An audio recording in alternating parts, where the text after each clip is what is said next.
What if I told you that the person you're most afraid to become is exactly who you're meant to be?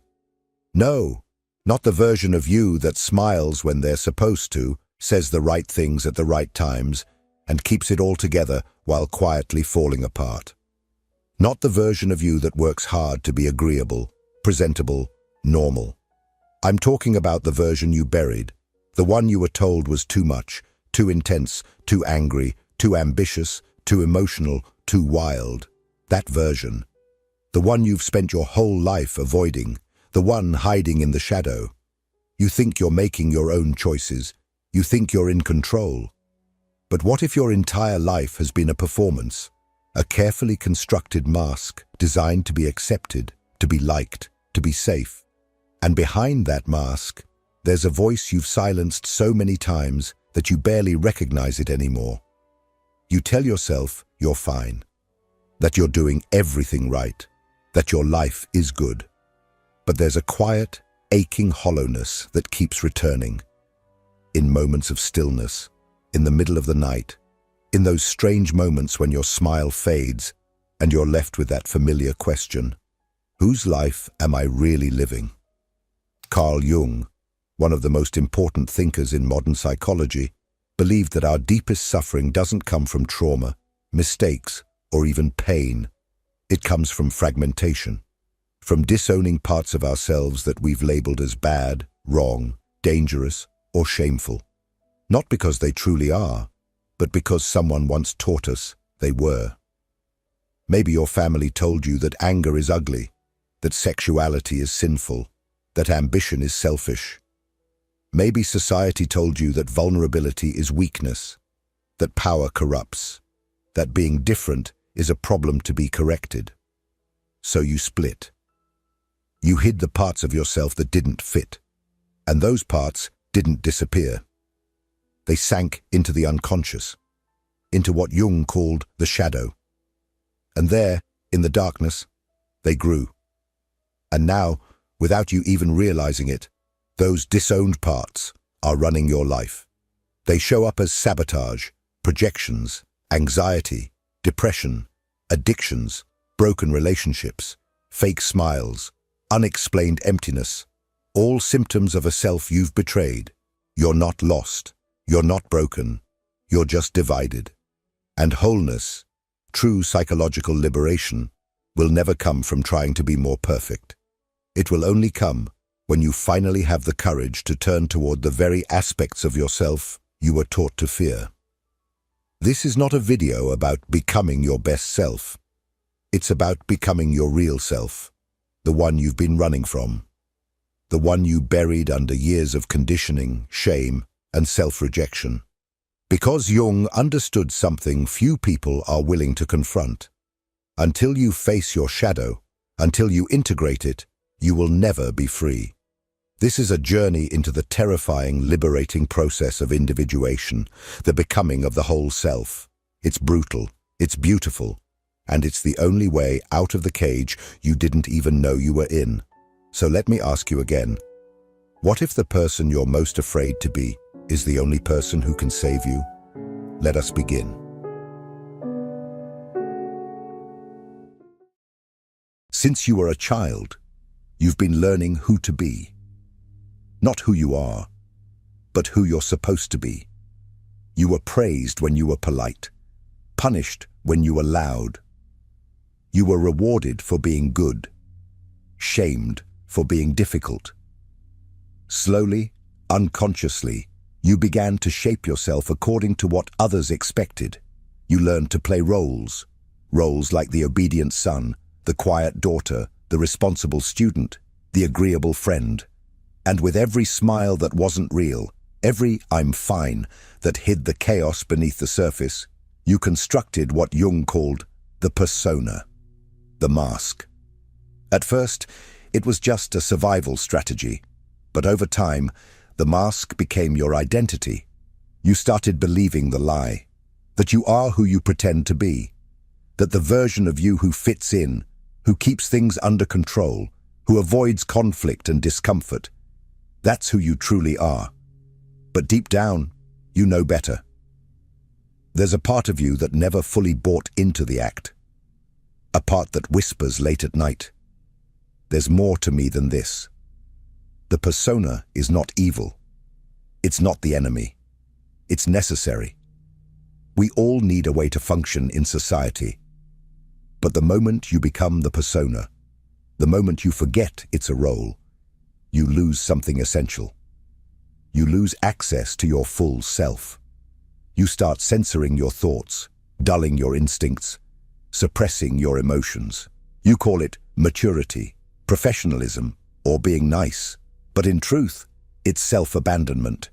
You begin to fear your own power, mistrust your own desires, hide your own needs. And eventually, you start confusing approval with love, fitting in with belonging, control with safety. Think about it. How often do you say yes when you mean no?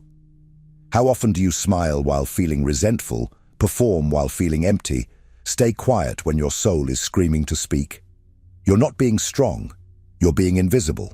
The mask may protect you from rejection, but it also shields you from intimacy, purpose, and authenticity. And the longer you wear it, the more disconnected you become from what's real. Jung warned us, every calling lies hidden in the shadow of the mask. The version of you that wants to create, to speak truth, to love fiercely, to stand up, to break rules, that version was exiled, banished into the unconscious so the persona could survive. But survival is not the same as living, and the price you pay for staying socially acceptable is your soul. But here's the secret most people never dare to face. The parts of you that don't fit in are not your flaws. They are the keys to your liberation. Your anger, it's your boundary. Your ambition, it's your drive. Your desire, it's your vitality. Your weirdness, it's your originality. What you repress becomes your prison. What you reclaim becomes your power. So the question is, how do you find what's been lost? The answer lies in the part of your psyche that holds everything you've rejected, everything you were told to suppress, everything that scares you, the shadow. And it's waiting for you to turn around and face it. In the next part, we'll descend deeper into the realm of the shadow and uncover how what you've been avoiding might be controlling you. If this content is making sense to you, click the subscribe button and subscribe to the channel. Thank you for your support. There's a place inside you where everything you've ever denied, suppressed, rejected, or feared has been buried. It's not gone. It didn't disappear. It didn't die.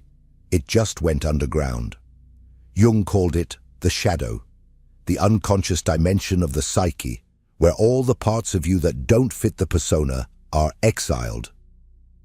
Every time you felt rage and were told to calm down. Every time you wanted to speak up but were told to stay quiet. Every time you felt desire and were shamed for it.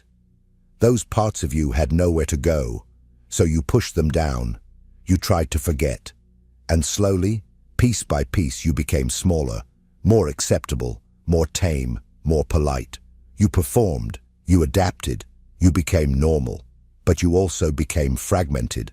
And what you didn't realize is that the more you repress something, the more power it gains over you. You think you're in control, but the reality is, your shadow is. That quiet voice of self-doubt that won't go away. That explosive anger that erupts out of nowhere. That shame that floods you when you speak your truth. That pattern that keeps repeating in your relationships. The envy, the bitterness, the self-sabotage, the guilt. That's not just how life is. That's your shadow, running the show from behind the curtain. Jung warned us, until you make the unconscious conscious, it will direct your life, and you will call it fate. You think you're choosing. You think you're making decisions based on reason, on logic, on values. But unless you've done the brutal work of confronting your shadow, much of what you call choice is actually compulsion. It's a defense mechanism dressed up as a plan. It's your wounded inner world projecting itself onto everything you see. And the most dangerous part? The shadow doesn't just hold the things you fear, It holds the things you need. Your power is in the shadow. Your vitality is in the shadow. Your creativity, sexuality, confidence, assertiveness, your raw instinct to live. They're all in there, buried under years of shame, guilt, and repression. You didn't lose them. You locked them away and threw away the key. But now the vault is cracking and what's inside is begging to be seen. But most people run. They spend their whole lives avoiding their shadow, terrified that if they let it out, they'll become dangerous, selfish, monstrous. They confuse authenticity with destruction. But the real danger is not integrating it, because what you repress will find a way out through breakdowns, addictions, rage, projection, and emptiness. The shadow doesn't disappear just because you ignore it. It only becomes more chaotic. So the real question is this: do you want to keep pretending you're fine while secretly being ruled by everything you've refused to face? Or are you finally ready to look at what you've hidden? In the next part, we'll confront the 4 deepest fears that keep you fragmented and explore how Jung's philosophy can help you reclaim the parts of you that were never wrong to begin with. This is where things get uncomfortable.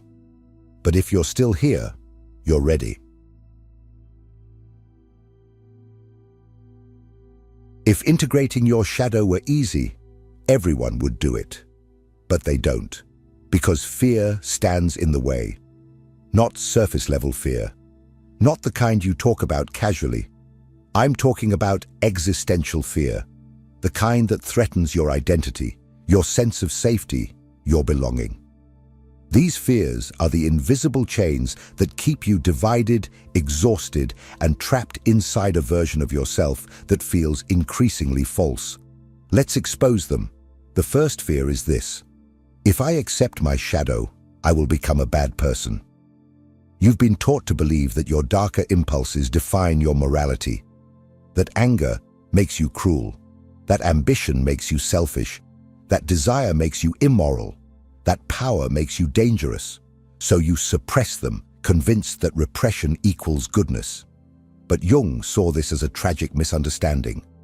The shadow is not only cruelty or evil, it is everything you were forced to disown. Legitimate rage, healthy sexuality, unclaimed strength, creative fire.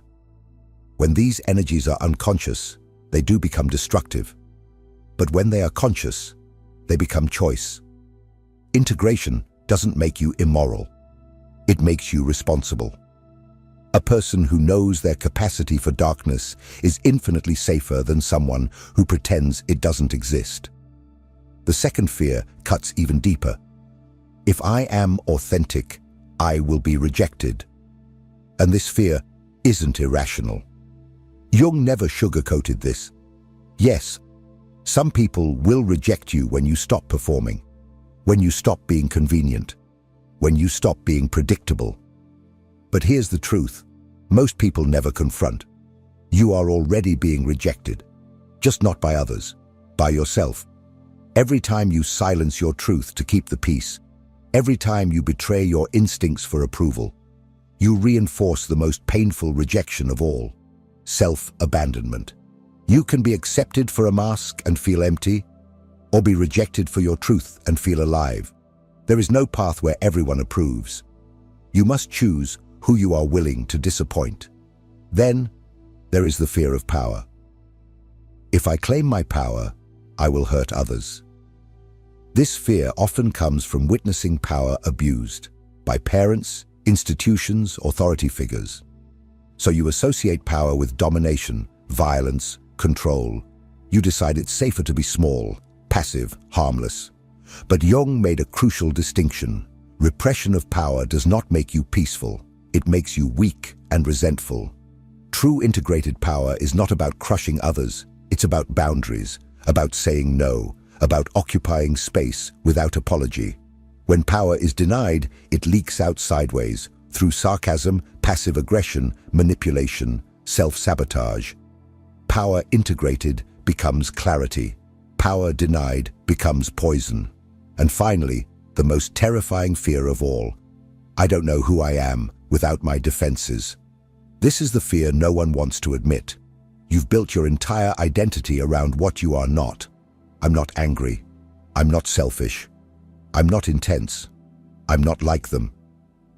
But what happens when you integrate the very traits you used to define yourself against? Your old identity collapses, and that feels like death. Jung understood this well. Individuation requires a symbolic death, the death of the false self. The ego panics when its familiar structure dissolves. But what feels like annihilation is actually rebirth. You don't lose yourself, you finally meet yourself. These fears are not weaknesses, they are gates. And on the other side of each gate is a version of you that is more whole, more grounded, more real. But understanding this intellectually is not enough. In the next part, we'll go beyond theory and enter the real work, the brutal, transformative process Jung called individuation. Not as an idea, but as a lived confrontation with yourself. This is where everything changes. Modern culture loves to romanticize self-discovery. Find your true self, they say, as if your soul is a treasure waiting to be uncovered at the end of some peaceful yoga retreat or neatly written in the pages of a self-help book. But Carl Jung knew better. He knew that becoming who you truly are is not a process of discovery. It's a process of destruction. Jung called it individuation, the psychological journey of becoming a whole, integrated self.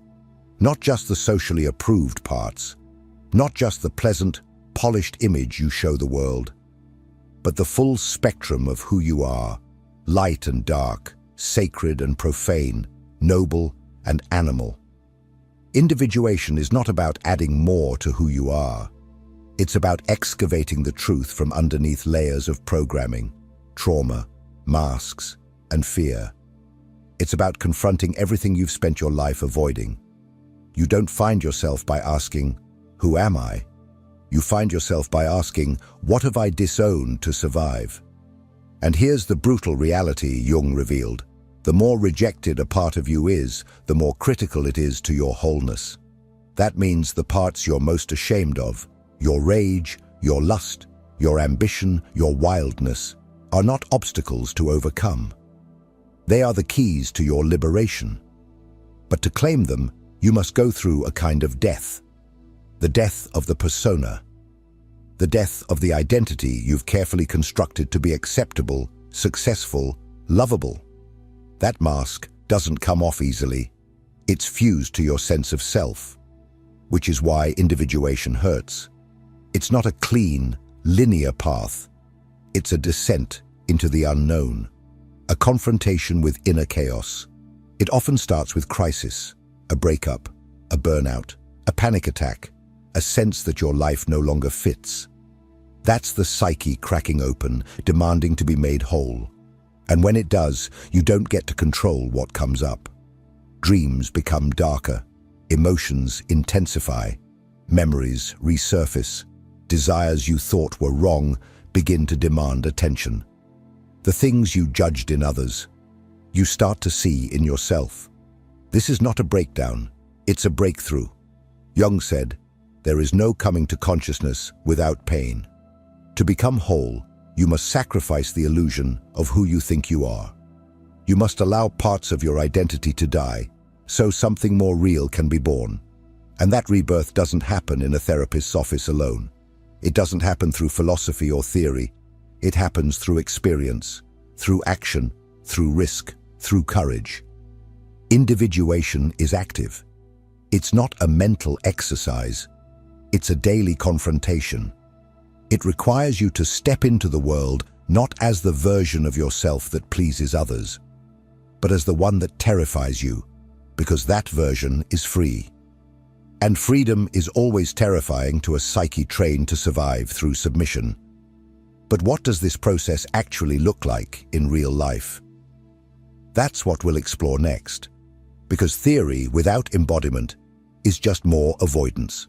And in the next part, we'll dive into the concrete confrontational practices drawn from Jung's own methods, that can help you not just understand your shadow, but integrate it. This is the part where you stop thinking about change and start becoming it. If what you're hearing resonates with you, you'll find real value in my ebooks. Beyond the Shadow breaks down Jung's core ideas, while Dialogues with the Unconscious gives you a 30-day path to apply them in your life. Both are linked in the pinned comment. Understanding the shadow is not enough. Reading Jung, quoting Jung, even intellectually agreeing with his theories, none of it matters unless you do the work. Because the shadow doesn't dissolve through awareness alone. It demands confrontation. It demands integration. And that means stepping into the fire of your own discomfort and standing face to face with the parts of yourself you've always tried to escape. So how do you do that? You begin by pulling your projections back. Jung taught that what you most hate, judge, or obsess over in others is often a mirror of your own unconscious, the traits you disown in yourself. So start here. Make a list of 5 traits that trigger you in other people. Arrogance, laziness, selfishness, manipulation, coldness. Then ask yourself, where does this live in me? Not in theory, not abstractly, but specifically. When have you acted this way? Where does that impulse show up in your life, even subtly? This is not about shame. It's about reclaiming power. Because as long as you project, you're at war with your own psyche. But when you reclaim the trait, you're no longer triggered. You're whole. Next, engage in active imagination. This Jungian method invites you to initiate dialogue with your shadow directly.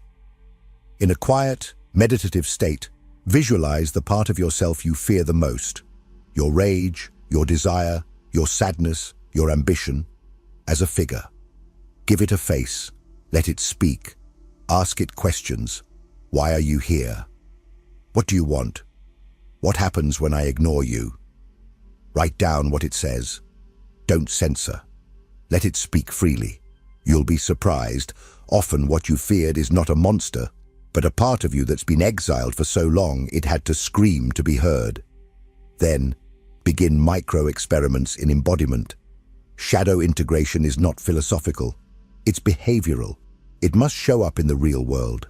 If you fear being assertive, practice saying no without apology. If you fear being seen, post something vulnerable. If you repress playfulness, do something useless, silly, creative, just because it feels good. These are not small acts. They are revolutions. Each one reclaims a piece of your authenticity. The goal is not to become someone else. It's to remove the barriers between you and who you already are. Write a letter from your future self, the version of you who has integrated their shadow. Let that self speak to you. Let it tell you what changed, what died, what was reclaimed. Let it guide you from the other side of transformation.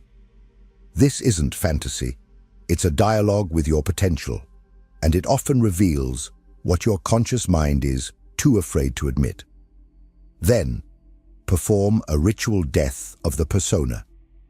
Jung emphasized that the mask must fall for the self to emerge. Identify the role you've been playing. The nice guy, the high achiever, the caregiver, the perfect daughter. Write a goodbye letter.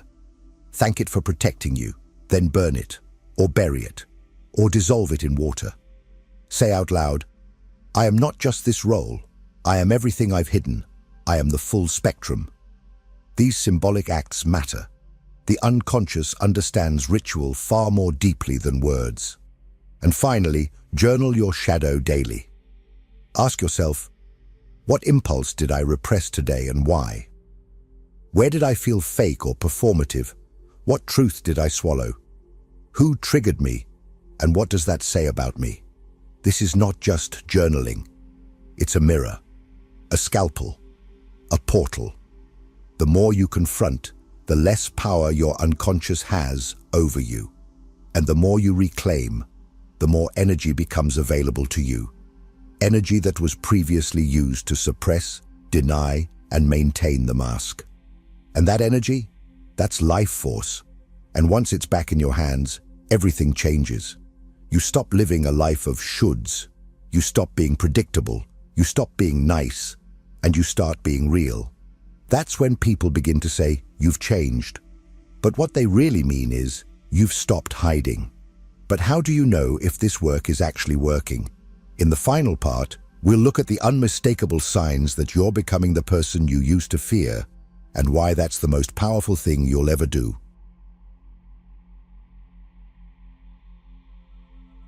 When you start doing shadow work, for real, things don't get prettier at first. They get messier. People imagine that healing looks like peace, clarity, and spiritual enlightenment. But in the beginning, it looks like confusion, emotional intensity, internal chaos, identity collapse. And that's exactly how you know it's working. Because when you finally stop suppressing what you feel everything. All the sadness, rage, longing, desire, grief, and joy that you've numbed for years comes flooding back. And it's overwhelming because you've been taught that feeling deeply is dangerous. But it's not. What's dangerous is numbness. What's dangerous is pretending. One of the first signs that you're stepping into your wholeness is that you become less predictable. You no longer say yes out of obligation. You stop laughing at jokes that insult your integrity. You stop smiling to make others comfortable. People may start calling you difficult or different, but the truth is, you're just not available for performance anymore. You're not interested in being a projection. You want to be real. Another sign is that you become more polarizing. Some people will be drawn to you with intensity because your authenticity gives them permission to be more honest themselves. Others will pull away because your truth threatens the roles they still rely on. That's okay. Individuation isn't about being liked, it's about being true. And the more you align with your truth, the more your relationships shift. The fake ones dissolve. The real ones deepen. You also begin to feel less defensive. Criticism doesn't destroy you like it used to. You can hear hard truths without collapsing, because you're no longer holding up a fragile mask. You know your light and your darkness. You've sat with your wounds. You've stopped pretending to be perfect. That self-acceptance creates inner stability, a kind of groundedness that doesn't need constant validation. Perhaps most importantly, you start reclaiming energy. Energy that was once spent repressing, hiding, pretending, and performing. Now that energy is available for creation, for purpose, for connection, you feel more alive. Not in a shallow, motivational way, but in the sense that you're finally inhabiting your body, your voice, your instincts, your desire. You laugh louder, you cry deeper, you speak more clearly, you love more fiercely. And yes, you'll still struggle. You'll still fall into old patterns. That doesn't mean you've failed.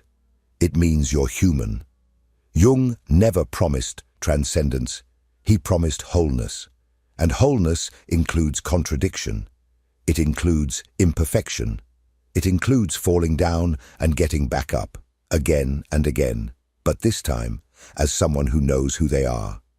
So if you find yourself becoming less comfortable, more intense, more honest, more alive, congratulations. You are becoming the person you were once afraid to be. The version of you that doesn't betray itself to be accepted. The version of you that no longer hides behind the mask. That version, that's not a monster. That's not a problem to fix. That is yourself, finally emerging from the shadows. Now I want to hear from you. What's one part of yourself you've been afraid to accept? Drop it in the comments, even if it's messy, even if it's hard to say. This is the space for truth, not performance. And someone else reading your words might feel a little less alone. And if this video made you stop and think, don't stop here. Watch the next one. You've already come this far. Keep going.